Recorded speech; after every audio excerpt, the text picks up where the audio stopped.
Hey guys, it's so good to see you again. Um, Today we're going to be in Joshua chapter 6. But as you remember, our last lesson that Rebecca did, we were in Exodus. And we were uh, going through the Ten Commandments. And so just to give you a little visual on the timeline and where we started out from Egypt,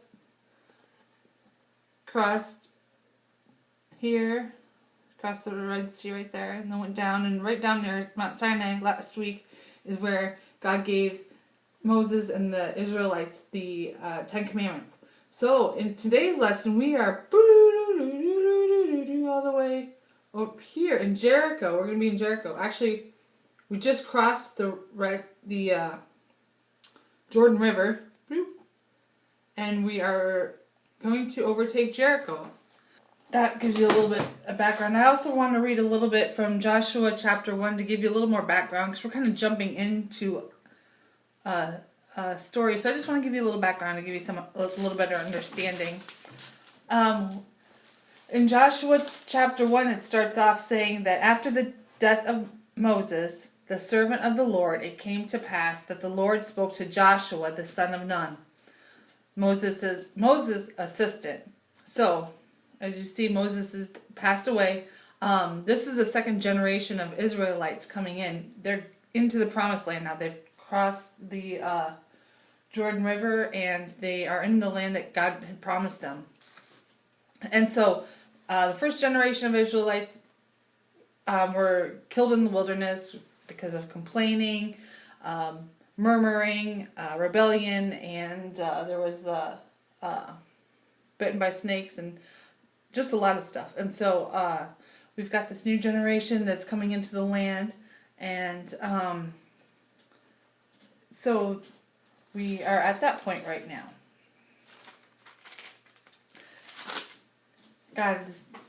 I'm picking back up in chapter 1. God talking to Joshua, saying, Moses, my servant, is dead. Now therefore arise and go over the Jordan River, you and all the children of Israel. And I'm giving you the land that I promised you. And he tells them many times in the book of Joshua to be strong and of good courage. So we're going to jump over then to chapter 2 for a little back story catch up. Some of your Bibles might have it titled as Rahab hides the spies. So in chapter 1, Joshua sends out 2 spies to check out Jericho, because that's the city that God is telling them to take over. And so these 2 spies go in, and Rahab is a prostitute, and she hides them. She hides the spies that were sent, and she tells them, hey, everyone is scared of you Israelites. They see your God working and leading you, and everyone's afraid of you. And so please have mercy on me and my family. And they said, yeah, hide us. Don't tell the king about us, and we'll not kill you and your family, anyone in your household. She let them out,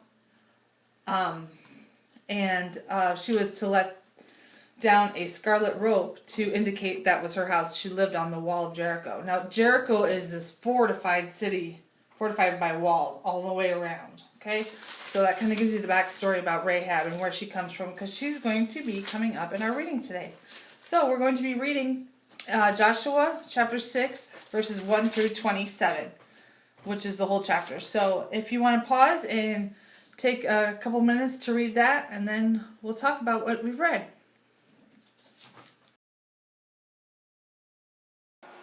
Alright, so we've got Joshua chapter 6 read, and we're just going to go through it for the remainder of this video. We see in the beginning of the chapter, God giving his direction to Joshua, and then Joshua telling the Israelites what they're going to do.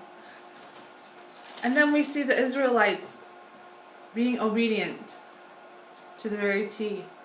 So we see the Israelites and Joshua following God's plan for them to take over a city. And in our natural thinking, would not come up with this idea at all to take over a city or by walking around it.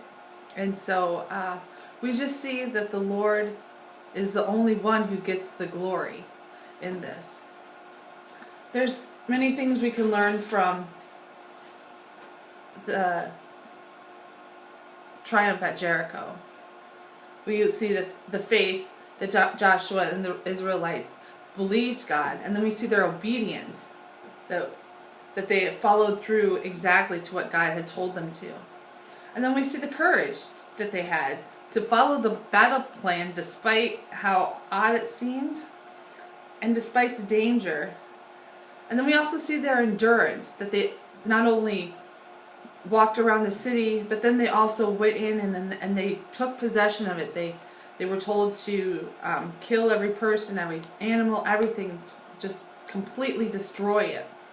And utterly destroyed it is what they did. And so we see their endurance in doing all of that. Israel did not rely on their own ideas and coming up with how they were going to take over the city.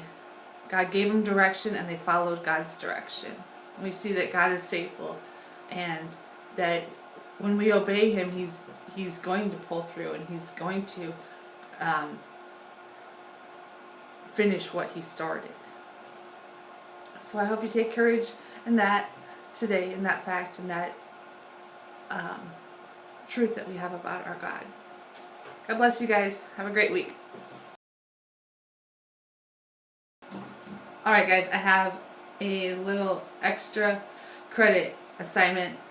And so just leave your answers in the comments on the Facebook page if you can come up with the answer to this. Okay, we find Rahab's name in the New Testament in Matthew. Tell me what the importance is of her in that appearing. Alright, good luck. God bless.